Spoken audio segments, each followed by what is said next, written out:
What, the fiery balls? There's the fiery balls.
does.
We're here. We got a minute until we can get into things, though.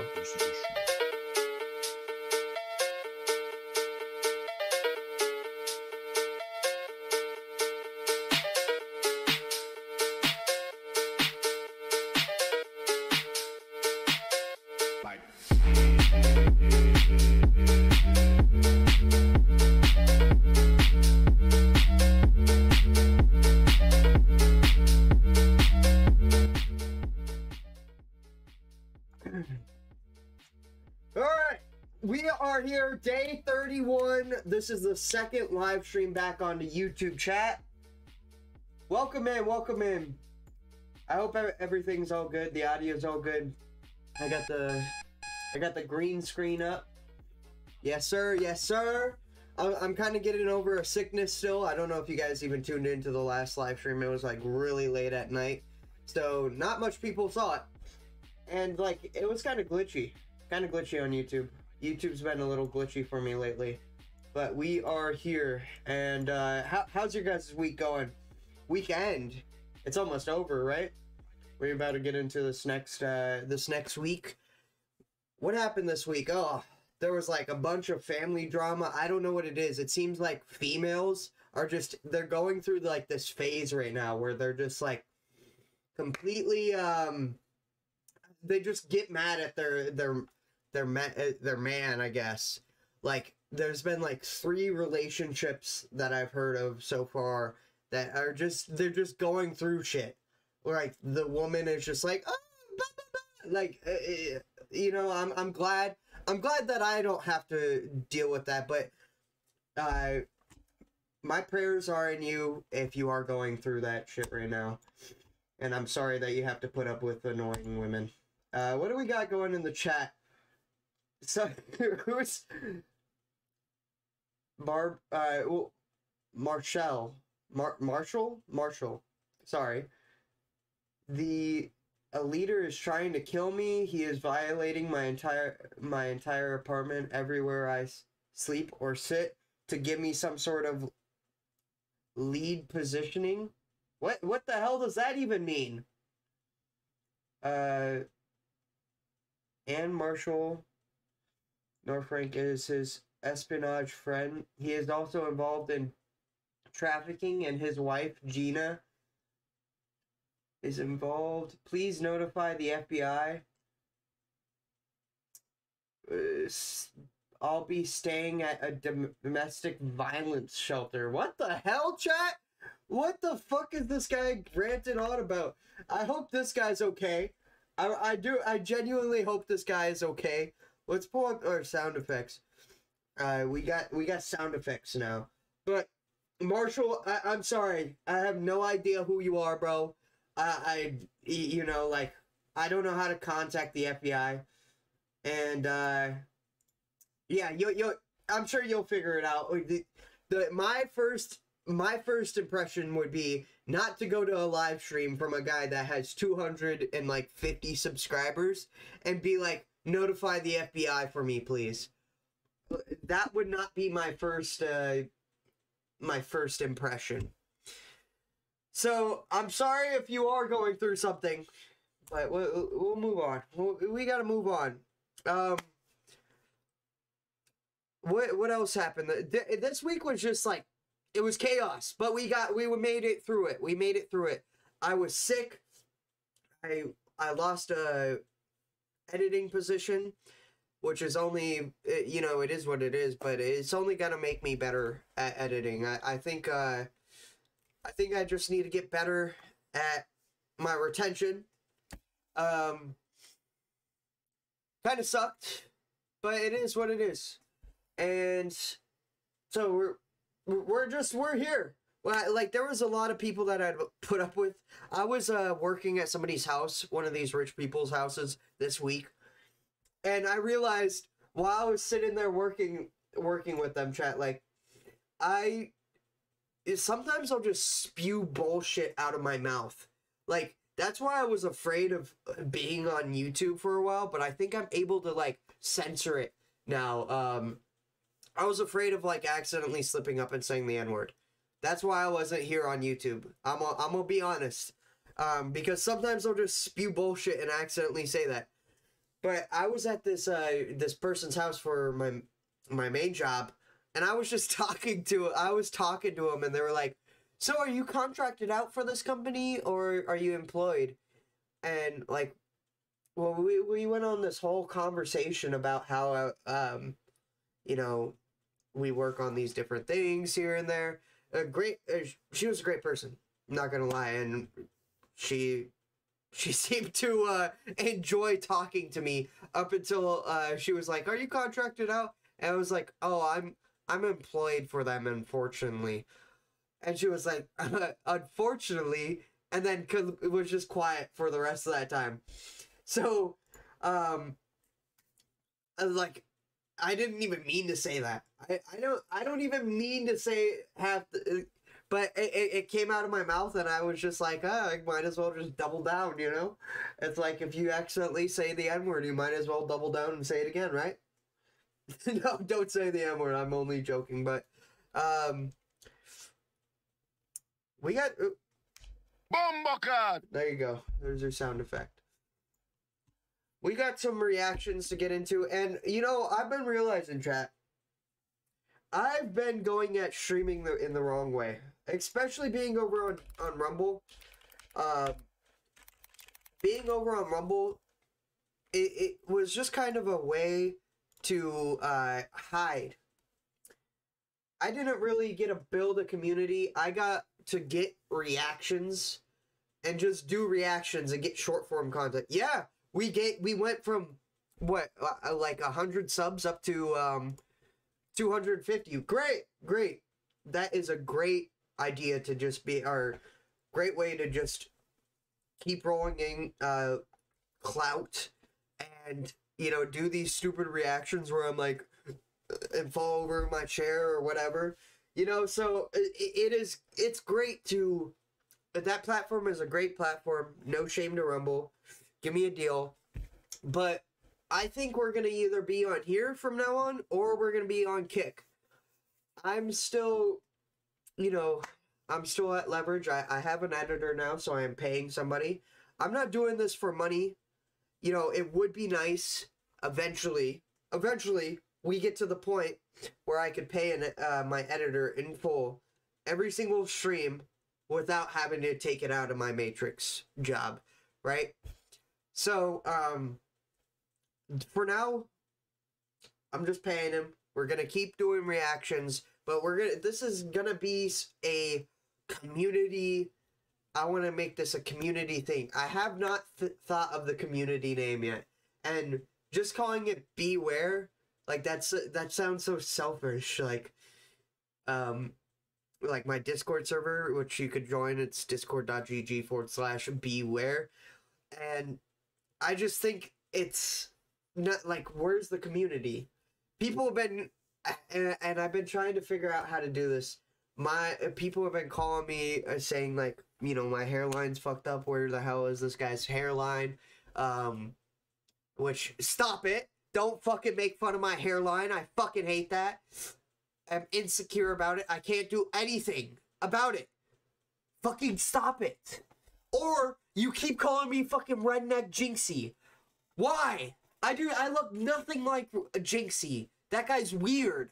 Leave me alone. I am not redneck Jinxie. Come on, bro. So, what can I do to make my community based around that? I don't know. I really don't know. And it's going to take time, and it's going to be a thought process. Like, Kozu Kid, Kozu Kai, or whatever his branding is behind it. It's a great idea. Or there's the Only Farmers, where it's Only Farmers for Sakeb. Shout out to Sakeb. You know, and like, BWARE, it sounds so selfish, chat.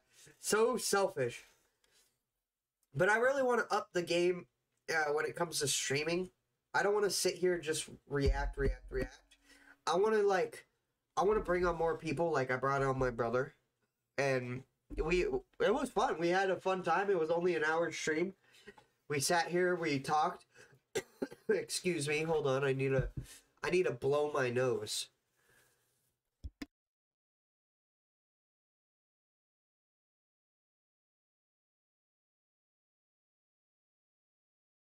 Yeah, we had a great time. I don't know what the hell those videos were that we were watching, chat. Like the racist cop videos. You guys saw that shit? That shit was weird. So, I want to bring more people on. I want to do like more games. I just want to be overall more entertaining and not just like I want to stay consistent, but I don't want to just do a live stream just for reactions. Like I'm still gonna do reactions, but that's my pep talk for the day. Oh, shit. And I am sick. So, what else do I want to show you guys before we actually do get into the reaction? So if you guys want to submit stuff for me to react to, you can join the Discord, discord.gg/BWARE, and submit all your reactions in there. Check this out, chat. I've been smoking cigars for about a year now, and I'm not addicted to cigars. I have only, like, maybe 3 a week. Maybe 3 a week. Check this out. Check this out. We got some cigarellos and mini cigarellos. These are goated, and I haven't tried these out yet. But I have some Cubans, too, and I really do enjoy my Cuban cigars, honestly. Everybody like thinks, oh, Cuban cigars are overhyped, but you should really try some of the cigars that I've tried compared to Cubans. Ugh, you know. I spent like, one time I spent like $75 on a cigar, just because I wanted to see the taste difference. Excuse that. But there is really like. Yeah, they're all tobacco at the end of the day, but Cubans just taste the best. And I have like a whole, I have a big old thing, chat. Like, me and my friend, or my roommate, invested into this big thing. And we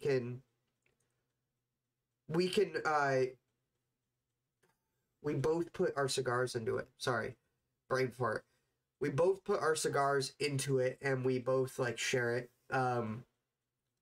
And, like, there's probably, like, maybe $1,000 worth of cigars in there right now. Crazy amount. And I, like, I didn't decorate it, but I organized the whole area, because it used to just sit on our kitchen table, which nobody really gives a fuck about. Like, I just enjoy cigars.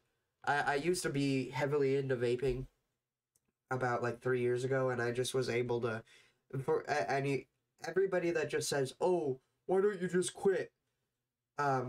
Yeah, just quit. Literally, I was able to, I never attached any emotion to it, and I was just able to be like, I was sitting on the toilet, chat. I was scrolling on TikTok, being an NPC. Scrolling, right? Like, what are you guys scrolling on TikTok? And I literally just came across a video that was just like, why do you need a vape? Stop vaping, bro, or something. And I put my vape in this drawer right here next to my computer where my left monitor is.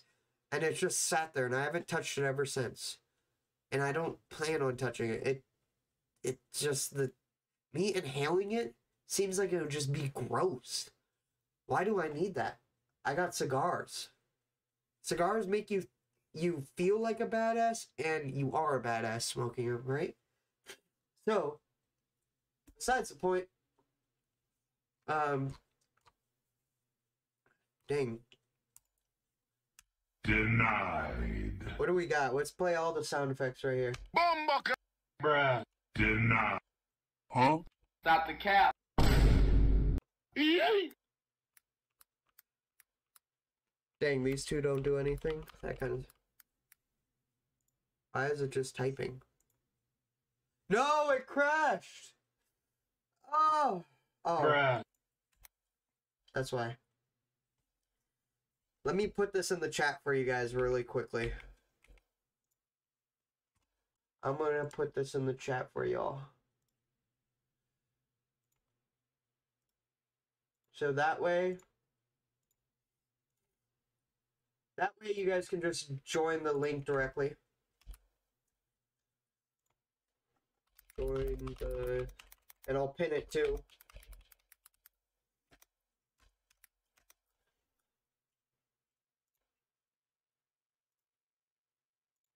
Oh man, pinning the message. Oh, there we go. Pin message. Alright, it is now the pin message. If you would like to join the Discord, it is in the chat. Let's move on to some of these reactions that we got. I heard a lot of stuff's been going on recently. Vitaly, Sneeko, Aiden Ross bringing on different people here and there. You know, what do you guys think of the music reactions? I think the music reactions were cool when I had my brother. The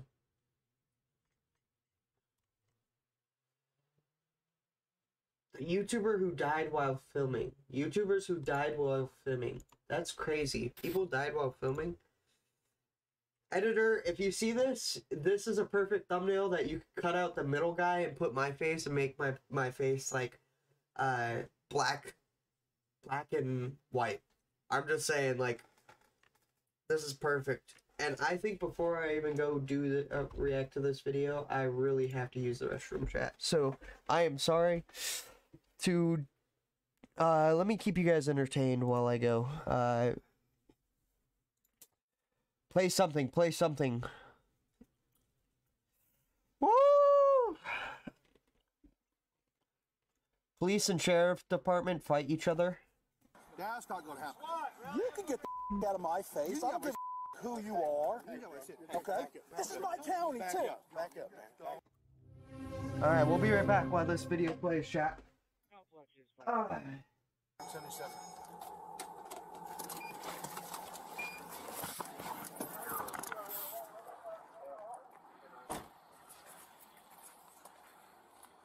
Hello.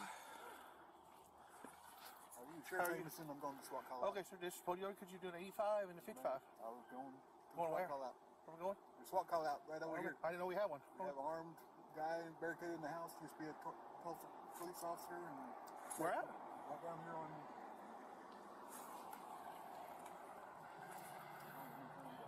Here in Lexington? Yeah. We have an armed person we don't know about. Okay, I'll call my chief and let him know. 301 next. According to the Cleveland County Sheriff, we have a hostage situation at that location.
Captain Tom? Captain Hawk? Yeah. Where's command? Excuse me, sir. What's going on here? We realize that I'd like to know what's going on in my own city. We would have notified you, sir. We would have? Yeah. Well, hold on. I've been at the city. I've been down there at the PD all day. According to the call, it says Lexington was notified. They refused to respond according to our call. Okay, I don't know who the said that. First of all, sir, I know you're the chief. You're not going to talk to me like that. I'm just telling you what the call says. I don't appreciate all of this going on and nobody notified me about it. Alright, chat. What's happening? What's going on? Are they fighting? Are they arguing? Sir, What's good? I am too. You're not going to talk about chief like that, sir. That's not going to happen. You can get the out of my face. I don't give a who you are. Okay? This is my town. Tell him. Back up. No, you don't. Okay? You need to stop. Chill out. Back up. Everything's going to be okay. But you need to back up. I get it that you're Negative. this right here ain't what We're not going to be disrespectful here. Okay? Sheriff, you need to back up out of my face, sir. You have no authority. You're not going to tell me what to do, my. You're not going to get in my sheriff's face. You want to do that? Damn! You told me. Your hands off me, man. Back up, John. They really be doing this as cops, chat? What the fuck? Stop. He's getting ready to go to jail. Stop. Understand? Oh, yeah. Perfectly clear. Don't deny. Perfectly clear. Arrest him. Come on. Man kicked off plane for vaping in bathroom. Damn, that guy seems... Bro is vaping in the fucking bathroom? Damn, we need to make my shit bigger. What the fuck happened in that video? I wonder... I didn't watch it. What the fuck happened, chat?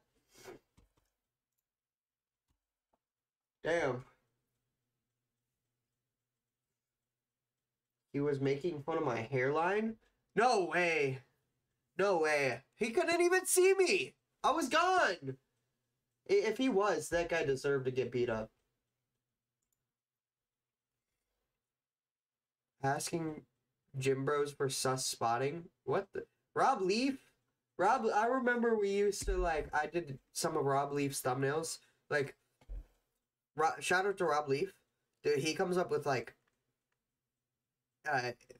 weird ideas. Weird ideas. It looks like he doesn't even use any of the thumbnails that I sent anymore. Or does he? He had way more videos than this, right?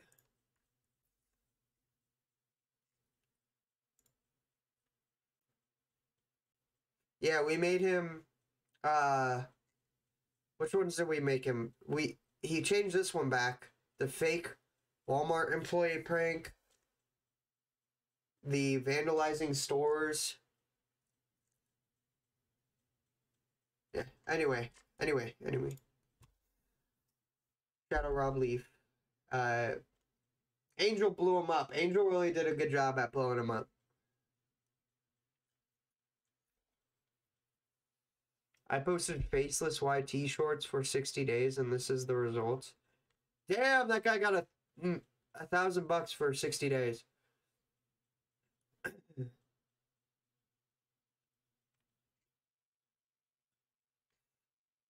All right. YouTuber. Sorry. We need to make. Do I need to make my cameras shorter? I probably do. I take up way too much room, huh? Alright, this video is called The YouTubers Who Died While Filming Videos.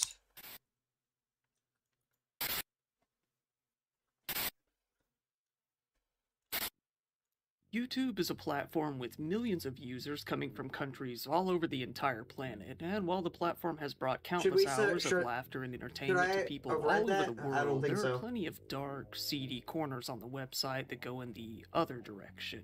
There are quite a few people out there who want to push their content to the absolute limit, and this doesn't always work out in their favor. So let's take a look at a list of YouTubers who have lost their lives while filming their videos.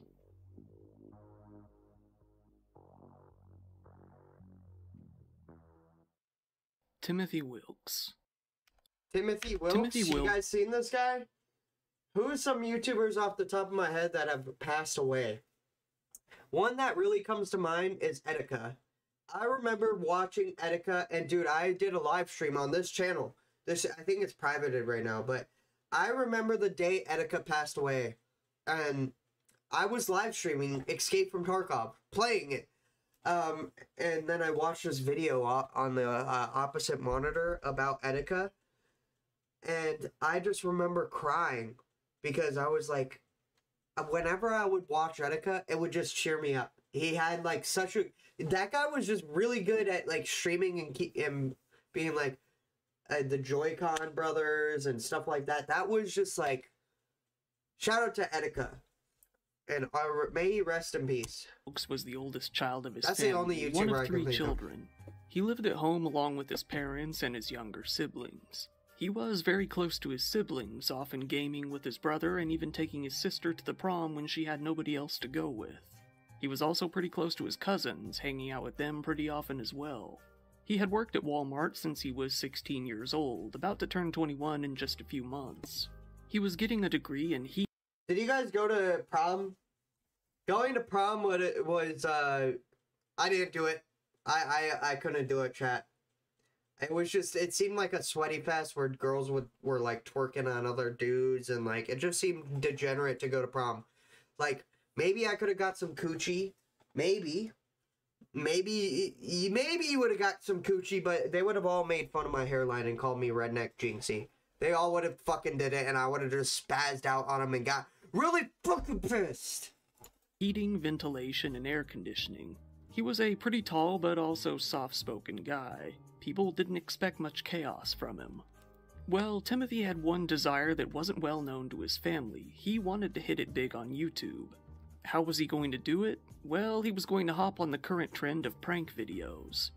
The problem is, he was into more of the extreme types of these prank videos. After all, the more extreme the prank, the more views a video was likely to get. Do prank videos? Hell nah. Although those videos were technically against YouTube's rules, it didn't stop a lot of people from going out and doing it anyway. Robbery prank videos were fairly common on YouTube in the previous several years, some of them even involving guns. Damn, dude, there was even that one kid that, like, would go and, like, into people's houses. He would just go into people's houses and, like, walk through them. Unlock front doors and everything. Like, that guy could have got shot. Little did Timothy know, most of these videos were completely faked. While YouTube pranks started out with a lot of legitimate videos, people had to continually up the ante more and more by making more extreme videos with more extreme reactions. To get to that level, you couldn't just rely on chance.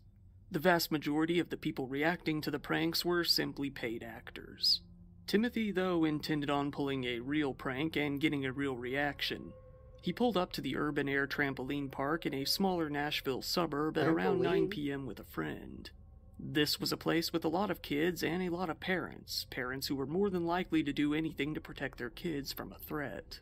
Timothy and his friend came out of the car, dressed like burglars and brandishing butcher knives. They ran up to a group of people leaving the trampoline park, screaming threats and swinging their knives around. It wasn't too long before a young man responded to the threat, pulling out his gun and shooting Timothy at near point-blank range. Damn! Police were called, along with ambulances, and pulled up to the scene shortly after. Was it just a prank, bro? This is where the young man fully admitted to shooting Timothy, saying that the man was threatening him and his family with a large knife, and he shot him in self-defense. Others at the scene corroborated this, with Timothy's friend revealing that the two had merely been filming a prank video to upload to YouTube. While police continued to investigate the case, no charges were filed against the man who shot Timothy in self-defense. Or at least he thought it was. Genuinely, I will never go down this rabbit hole of pulling pranks in public. I think pulling pranks in public is just stupid, and you deserve to get beat up. For a little bit of clicks and clips and whatever, like, just because you wanted clout on the internet and to go up to somebody with a robbery mask or to go mess with somebody and, like, touch them or make them freak out, you deserve what's coming to you. Like, I think these people need to be beat up. And, like, in this guy's case, he sadly lost his life. You know, like, just don't fuck around. Fuck around and find out, bro. Was self-defense, given that it wasn't a real robbery. To him it was real, and the police could see that. It seems that Timothy's friend was likely standing back and filming and was not injured. Timothy's grandmother spoke up about the incident, saying, "As far as this YouTube stuff, this is something new to me that he was actually into it. It's still pretty much a mystery to me," adding, "If your children are doing anything like this, please let this be a note to really check on what your children are doing. There needs to be awareness now that this is very dangerous."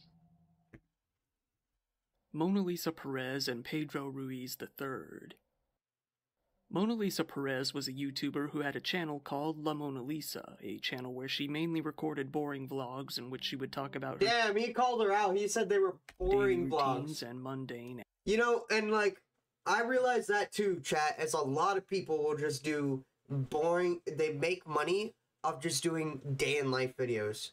Imagine a grown man. I was scrolling on, not gonna lie, I was scrolling on TikTok. But imagine a grown man sitting there just being like, so today, guys, we gotta go to the pharmacy. Today, because my wife, you know, she's the one that runs the job, I'm gonna be taking care of my daughter, and we're gonna be changing her diaper. Here we go, guys.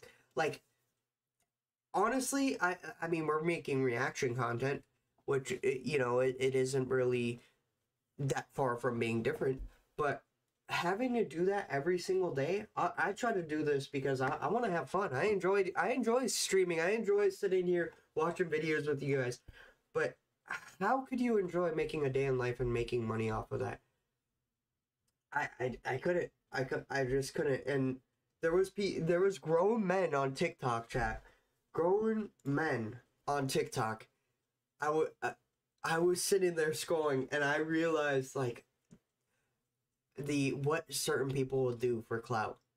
It was one of those TikTok videos where they have, like, the timer at the bottom, and then there was, like, this big balloon, huge balloon, with a face on it, and the guy had, like, a sharp object. I don't know what it was. It was a weird sharp object, and he was, like, teasing to pop it, and somebody sent, like, a galaxy, which I think the galaxy is, like, the biggest GIF you can get on TikTok.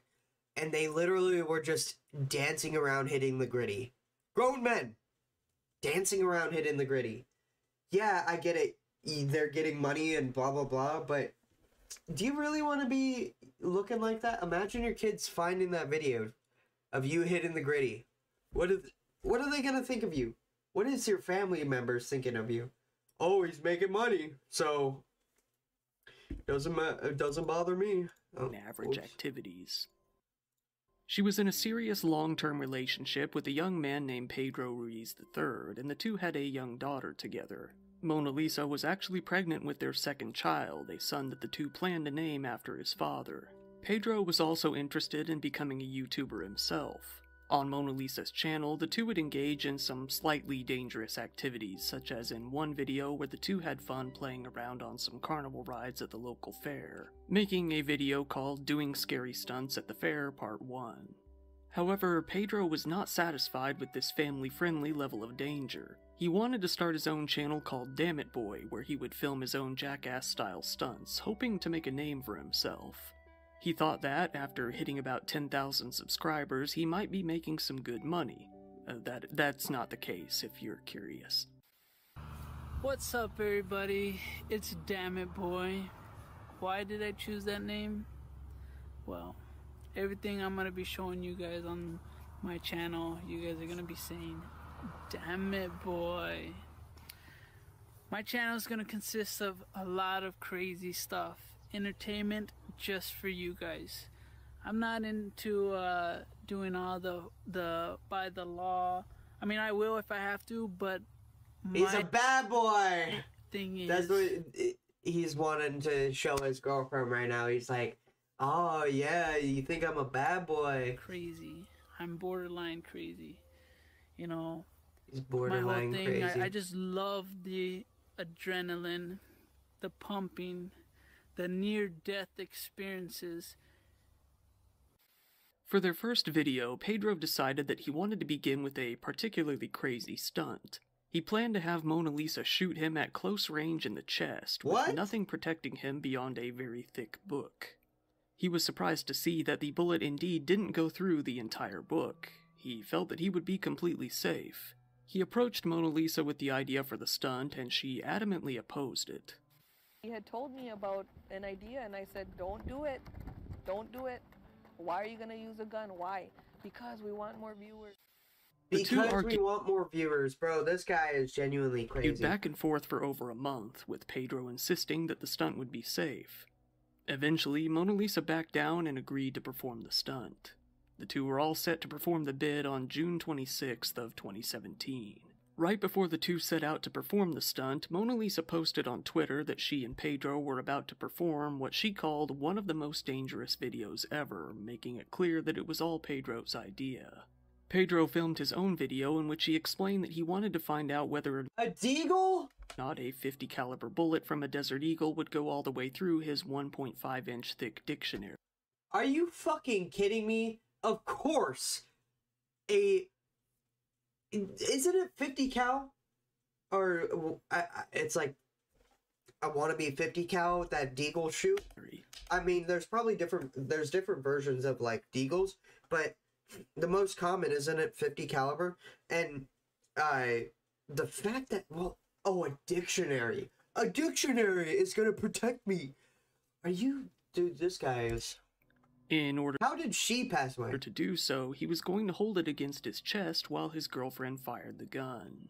Pedro stated that he felt safe about the stunt, fully confident that the bullet would not go all the way through the book. He felt that the only danger would be if Mona Lisa were to miss, saying, "The most trustworthy person that I trust in this world is my girlfriend." My girlfriend? Are you kidding me? Mona Lisa. So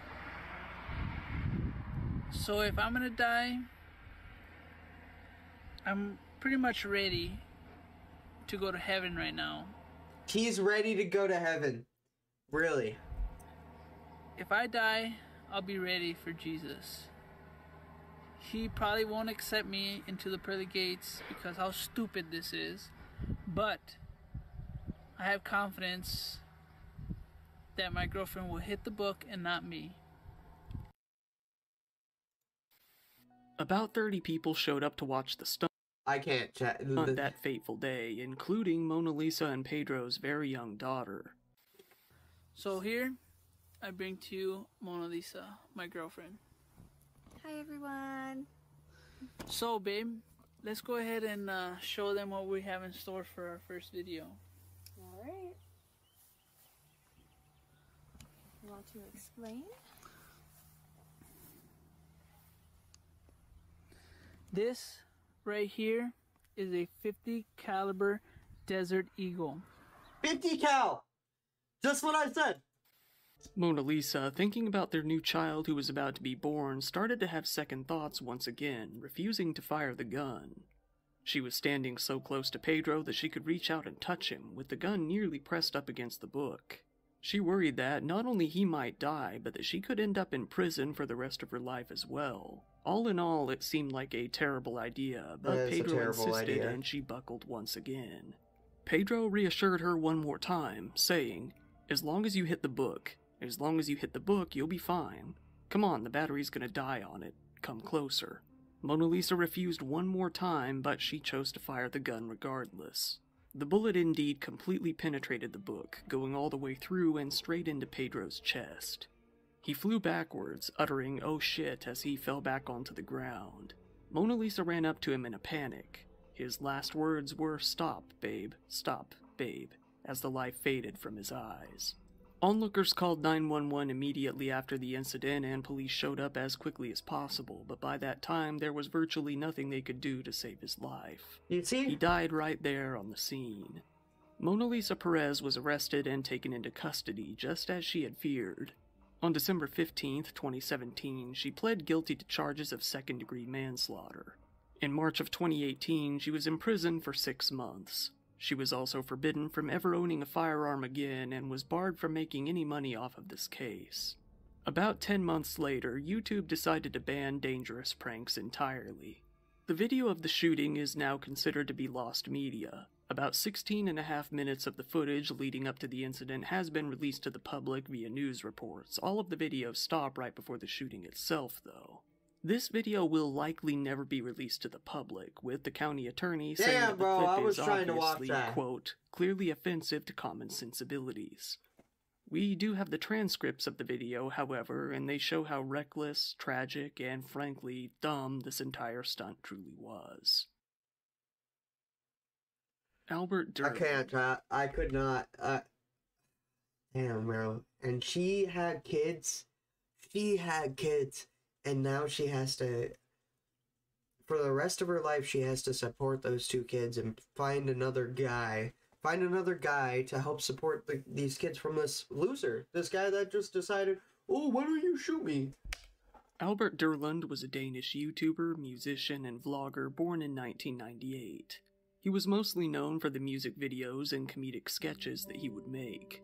Joining YouTube in February of 2016 when he was 18 years old, he gradually started gaining a small following. In 2018, he starred in a comedy film called Team Albert, a movie about a high schooler with aspirations to become a YouTuber one day. The video performed well, winning the Blockbuster Audience Award at the 2019 Danish Film Awards. By July of 2021, Albert had amassed over 171,000 subscribers on his YouTube channel and an even larger following of 233,000 on Instagram. For his next video, he decided to travel to Forcellapana, located in the Italian Alps, to film on scene. In this video, he would be climbing Mount Cicada in Val Gardena, a very scenic location high up in the mountain range, to entertain his audience. However, things did not go as planned at all. Albert fell during his climb, plummeting roughly 656 feet down to the rocky ground. A rescue helicopter was called in to see what they could do, but as you would expect, Albert was far beyond saving. He was pronounced dead right there at the scene. Albert's mother told news outlets, "We are in great grief, but I would like his fans to know," telling the public what happened to her son. Following the dark news, many other celebrities online, particularly Danish ones, spoke out about their good memories with the YouTuber. Johnny Gade, a fellow YouTuber, made a video speaking about his good experiences with the man. Another Danish YouTuber named Rasmus Brohave posted a picture with he and Albert on Twitter, saying that he was devastated by the entire ordeal. He said, "I'm completely out of it. I am ready to cry and empty of words. I cannot understand it. I will forever remember all our memories. Thanks for this time, my friend. Rest in peace." While many expressed their sadness, some others came forward to warn others about the risk of filming such stunts in locations that are known to be dangerous, saying, clearly, it's not worth it. But Grant the views, bruh. Grant Thompson was American. Oh, dude, I remember this guy. This guy, yeah, he... How did he die? Didn't he get, like, cancer or something? 4. He was part of a YouTube channel called The King of Random, a channel with a massive following. The channel truly was random, with videos demonstrating everything from liquid nitrogen to woodworking projects to Zorbies. Around 2018, Grant decided to gradually work on the channel less, giving more time to his co-hosts as he wanted to settle down and spend more time with his family. He did continue to appear regularly, though. In the summer of 2019, Grant went paramotoring out in Utah. However, he didn't come home and was soon reported missing. Grant had mounted a camera to his paramotor, possibly planning to film a video for YouTube. He had often filmed and uploaded stunts like this before. However, the parachute on the craft malfunctioned after a change in the updraft. This was all caught on video, showing Grant panicking as soon as he realized something was wrong, losing his composure very quickly. He deployed his backup parachute, but it was already too late. The paramotor crashed, and Grant lost his life less than 4 seconds after the malfunction occurred. The entire accident was recorded on video, but the police have stated that this video will never be released to the public for obvious reasons. While the other personalities on the King of Random channel were obviously shocked at this turn of events, they decided to continue the channel as they always had, knowing that Grant would have wanted it. This channel was his life's work after all. The other co-hosts, Nate and Callie, set up a fundraiser called the Grant Thompson Memorial I remember seeing this on YouTube, and I was like, damn, this guy really passed scholarship in his name. To this day, the channel continues to upload and boast a subscriber count of over 2 million. Just recently, a memorial video was posted in honor of Grant on his birthday. Tanner Cook, honorable mention. Tanner Cook? I don't know who Here we have the very recent case of a YouTuber named Tanner Cook, who has a YouTube channel called Classified Goons, a channel that has more than 60,000 subscribers today, almost double from before a certain incident. Classified Goons is a channel very much in the same vein as classic YouTube prank channels from back in the day, with Tanner pulling all manner of stunts. Like pretending to vomit on his Uber driver or pulling pranks on customers in shopping markets. This is an honorable mention as, although Tanner didn't die from this stunt, he was gravely injured and came very close. And he's like, yeah, bro, Yeah! In his town, Tanner has caught the attention of the police multiple times, with sheriff's deputies saying that they were well aware of his pranks as they had been called in relation to them multiple times. Tanner has also been kicked. I know what this one is, chat. Didn't he get shot doing a prank? Out of malls and various other establishments. Yeah, imagine getting but shot to him, while it's all doing a worth it as prank. he continues to make a solid $2,000 to $3,000 a month doing what he does. Tanner often made the unwilling participants in his videos, let's say, unhappy. One example would be this woman in particular, who he approached in a Target and told her that she was being stalked by a suspicious-looking man as part of a joke. The woman, whose video was never actually uploaded, didn't know it was a joke and was left pretty shook. It makes me angry. It makes me worry for our community. We were approached by a man who was wearing a security shirt. He came up to my sister and I and stated that there was a known stalker in the Target who he noticed had been following us. He said he's gothic, he is wearing dark eyeliner, dark lipstick. We look over and we see the gothic gentleman standing there staring at us. 1 week after the Target incident, Tanner and his friends decided to film a video in a local mall in which they would approach a stranger and play a funny phrase through a translator app, seeming like an odd foreigner with something even more odd to say. The group thought up what phrase they should use, specifically noting that it should be short, weird, and awkward. They succeeded, coming up with the phrase, "Hey dipshit, quit thinking about my twinkle."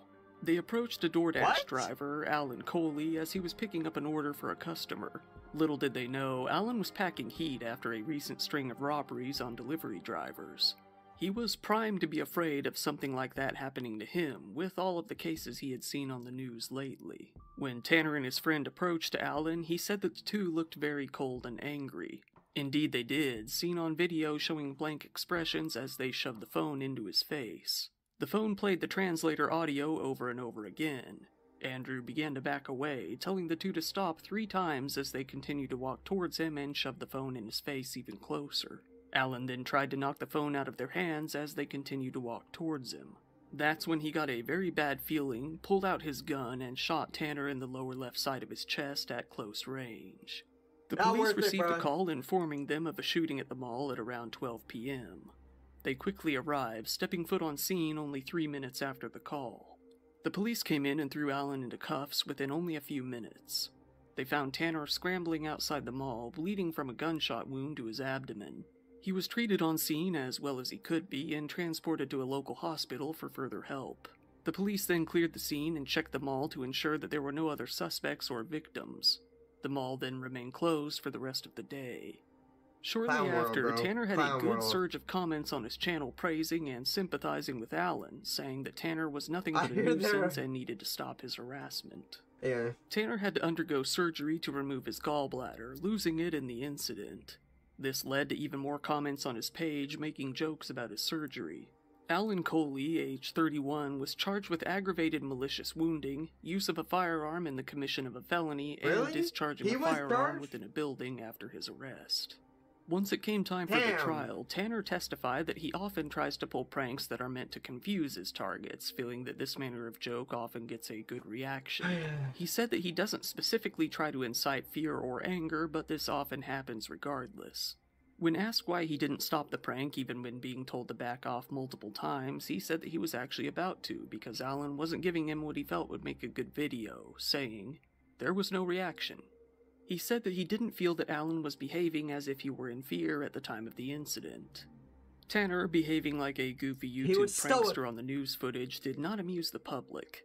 They found his attitude to be extremely off-putting and immature, accusing him of making light of the entire situation. It didn't help with either his reputation online or in person. Jurors watched the video of the shooting, some of which has been released online via news outlets. The full interaction between the two lasted less than 30 seconds, but it clearly showed the 6'5" Tanner looming over Alan and approaching him in a way that many felt was threatening, despite his repeated request for him to stop. Hey, he got clout, right? The jury found Alan not guilty of aggravated malicious wounding or use of a firearm in commission of a felony. Surprisingly, though, they did find him guilty on a felony charge related to firing a gun inside of a building.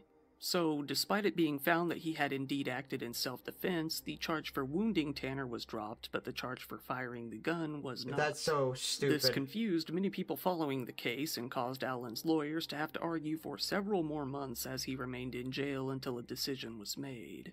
Allen ultimately walked free in December of 2023 after a good long fight on his behalf. Tanner has healed up and continues to make prank videos on his YouTube channel. After all he continues to get backlash on his videos, but his subscriber count has nearly doubled. A video he posted about the incident, simply titled, "I Got Shot," sits at over 500,000 views. All of the comment sections on his recent videos, however, show overwhelmingly negative... Damn, that guy really said that? Hold up. All of the comment... What did the guy say? The shooter missed his head. What a cruel world we live in. Sections on his recent videos, however, show overwhelmingly negative opinions of the YouTuber. That is just an outro, right? Once again, yeah. Well, that was a W video. Shout out to this guy.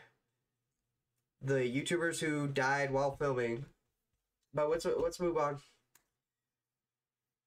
Oh, I have no idea what that guy is on. He was on some drugs, saying to, like, contact the FBI. Ronaldo. In the chat. Roland Ronaldo. I'm sorry.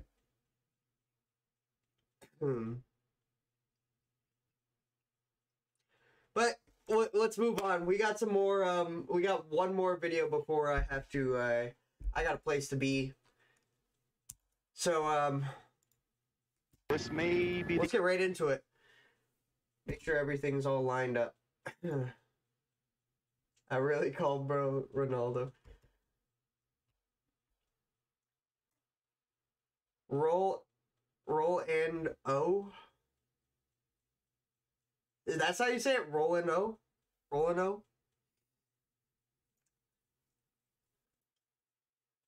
I don't know. I don't know if I said that right. I'm bad with names. I'm sorry, bro. I'm sorry. Do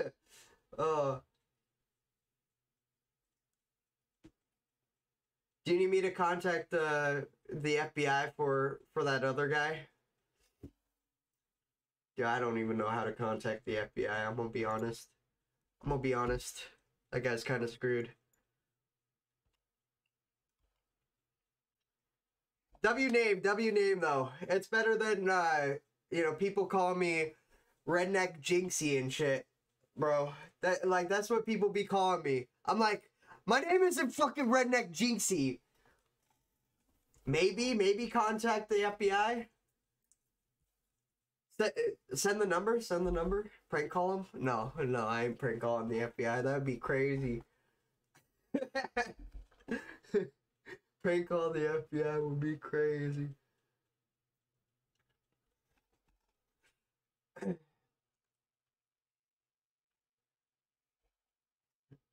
W roll an O in the chat. Like, shout out to you. You seem like a cool guy. But we got another video. To get right into. It's called News Chopper Gets Distracted and Crashes Live on TV. Last Moments. By Quixer. This guy, we've been watching a lot of this guy on when I was streaming on Rumble. And this guy just makes really good documentaries. Prank calling FBI is crazy, right? This may be the end of this thing. Well, he's taking off running. Okay, now it's a foot chase. Okay, now he's jumped into another vehicle. Okay. All right, they're closing in. Looks like they've... Oh. We're gonna pull out. We don't know what has just happened right there. It looks like...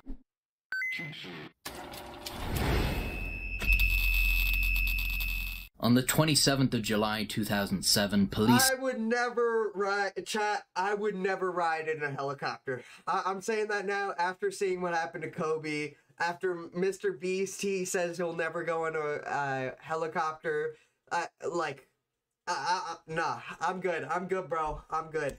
police in Phoenix, Arizona attempt to pull over a stolen vehicle, a flatbed pickup truck. Before they can accost the driver, however, he puts the truck in reverse and smashes into the police cruiser before taking off. A chase ensues. As word of the chase spread to the area's many news channels, 5 of them dispatched helicopters to film the pursuit. After all, a helicopter is quite an expense for a news channel, and for all the things it can be used to film, police chases tend to attract the most viewers. Morbid curiosity overwhelms the audience, who know that sooner or later, the chase will come to a conclusion. The question is whether it'll be a peaceful resolution.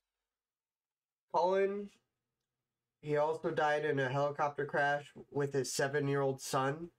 He's a rally driver. Let's see who this guy is. I feel like I've heard that name before.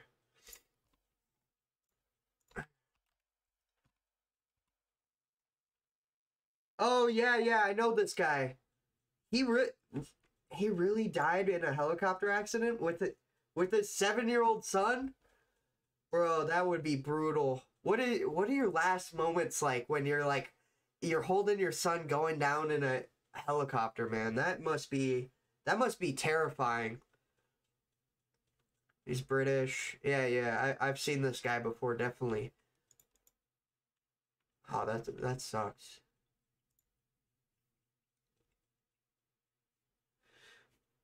I gotta make sure everything's lined up. Does the audio sound good? WRL if it sounds good. Resolution or a tragic one. Viewers of this chase would ultimately end up witnessing tragedy, but not at all in the manner they may have expected. Channel 15 didn't own their own helicopter, but kept one on contract from a company called US Helicopters. It was flown by 17-year veteran Craig Smith, who was accompanied by photographer Rick Krolak, who would operate the chopper's TV camera. Another of the 5 news helicopters in the air that day was owned by Channel 3. It was piloted by 20-year veteran Scott Bowerbank, and its camera was operated by photographer Jim Cox. As the 5 helicopters converged over central Phoenix, they had to request permission from air traffic control to enter the Class B airspace. Normally, this would be followed by close monitoring by air traffic control and strict adherence to their instruction to avoid collision. But unlike most air traffic, news helicopters all tend to swarm around one location, making it difficult or impossible for air traffic control to keep an eye on all of them and anticipate possible collisions. As such, air traffic control had an agreement with the news stations that they'd be cleared for the airspace under the condition that they operate under visual flight rules, meaning each pilot was responsible for keeping an eye on the sky around them and keeping clear of other craft. This was actually a much bigger problem than you might realize. With a police helicopter already following the chase, that meant there were 6 helicopters in total following one target on the ground. The sky... Because, bro, for real, like, people in Phoenix, like, they just be walling. Like, I don't know why, but we literally had, like, this one dude, for some reason, made an emergency landing on a main road. He decided to land a plane on a main road. And now we got people crashing helicopters because they're not paying attention. It's just getting crazier. It was crowded, to say the least, but that was only one problem. To coordinate with the other news choppers, the pilots all had a radio tuned to a common frequency, over which they could announce their presence, location, and movements to other pilots to avoid getting too close. Oh, jeez. 3, I'm right over you. 15's over top of you. Yeah, I'm over the top of you. They also had a radio tuned to Phoenix's air traffic control. Nothing out of the ordinary, but Channel 15's Craig Smith and Channel 3's Scott Bowerbank weren't just pilots. They were reporters too. In addition to these 2 radios, they also had one tuned to the police scanner to keep updated on the chase. And if I could find the article, for some reason, I was in school, it was maybe like 2-3 years ago. If I could find the article to show you guys, I would definitely bring it up. Maybe next stream. I'll do some research. Another connected to the newsroom. They also had an intercom for communication with their cameramen. On top of juggling communications, they also had to keep an eye on the camera screen so they could see what the cameramen were capturing, as well as the live feed from the newsroom. This already seems like a lot for a pilot to keep track of while maintaining visuals on multiple nearby helicopters, but as reporters, Craig Smith and Scott Bowerbank also had to provide running commentary, meaning they had to closely pay attention to what was going on the ground, especially when the suspect left his vehicle to commandeer another one. Hi, Scott Bowerbank up in News Chopper 3. We're following a police chase that's been going on from about the last 30 minutes here. It's this white truck, flatbed truck you see here with the tank. There's about 24 police cars from the Phoenix Police Department along with the Phoenix Firebird police helicopter following this guy. It's unknown at this point what he's wanted for. It all started about 30 minutes ago at 7th Street and McDowell. He did try to ram a police car. Why does it look like that? Well, he's pulled over right now. He's about to get out. An AI it looks or like he's something. starting to run. Got several units of the Phoenix Police on his tail right here. And Jim stays with it. Looks like he's going to try to take another vehicle here. We'll see if they'll block him in there. Looks like they've got him blocked in there, but he did get... Oh! Scott Bowerbank's footage and commentary on Channel 3 was abruptly cut off when the Channel 15 helicopter... That's like when GTA 5 and GTA 5, when you're like, have a 5-star wanted level and you're flying in a helicopter, and one of the police helicopters smacks into you. Into it, with Bowerbank seemingly so transfixed on the action below that he did not see the incoming chopper. The live feed from Channel 15 was much the same as Channel 3's, save for Craig Smith's exclamation at the end, indicating he had looked up from his console just soon enough to see his impending doom, but too late to prevent it. Oh, this is all northbound along Central, just south of Indian School. Now he's hitting eastbound, and he just hit some more barricades. Absolutely unbelievable. This guy doesn't care what he hits. Again, do we know if this truck is stolen? No, have no idea. All I know is what Firebird reported to me, that apparently the police pulled this vehicle over, and the vehicle then backed into the cruiser. There were no injuries to the police, and just simply took off, and that's how this all ensued. And it looks like they're probably just going to let this thing into a parking play lot. out. Now he's stopped. We'll see what happens here. here. Much He further. has stopped. This may be the end of this thing. Well, he's taking off running. Okay, now it's a foot. They're probably using Google Maps and pasted on Blender. I can't read what that says. And put some helicopters in with an animation.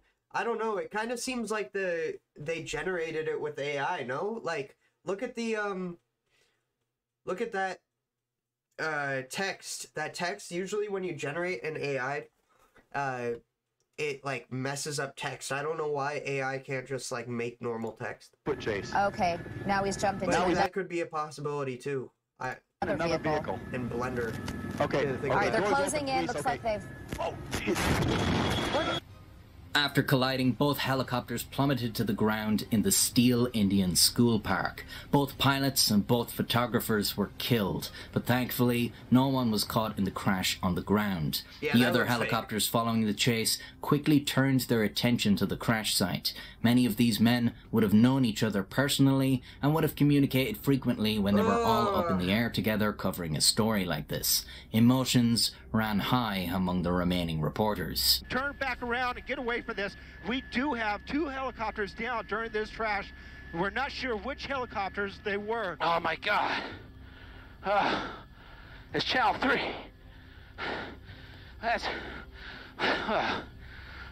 The suspect in the police chase was apprehended shortly after, and with news of the crash of the 2 helicopters covering the story, the Phoenix police chief mentioned the possibility of charging him with the 4 deaths. This seemed like it may have been a bit of a stretch, however, given the chaotic multitasking the pilots were obligated to perform.